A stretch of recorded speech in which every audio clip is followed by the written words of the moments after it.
So, Nashville is not just honky tonks and music. They have this wonderful uh, timeline museum. Well, I don't know if it's museum. It's some kind of monuments, and I forgot what they call this park. Centennial Park, and they have all these blocks that record dates and events in history,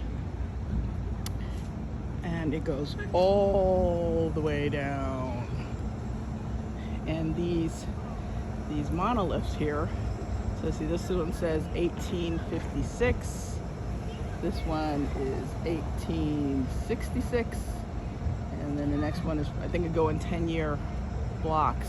And then they record on these stones events that happened.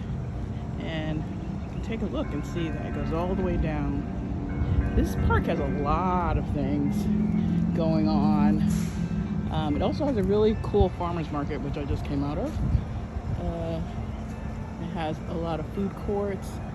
I got a smoothie, which was really needed after eating that hot chicken. So hot chicken is good, but you gotta get something a little healthier afterwards. So yeah, I just wanted to show this really cool part of Nashville outside of Broadway and all the music, drinking, and honky tonks. So I'm gonna explore this park a little bit. Ciao for now. Another thing I was really impressed with at the Centennial Park was the full-size reproduction of the Parthenon. Now this is the same Parthenon that's in Greece, and they have reproduced it into an art museum.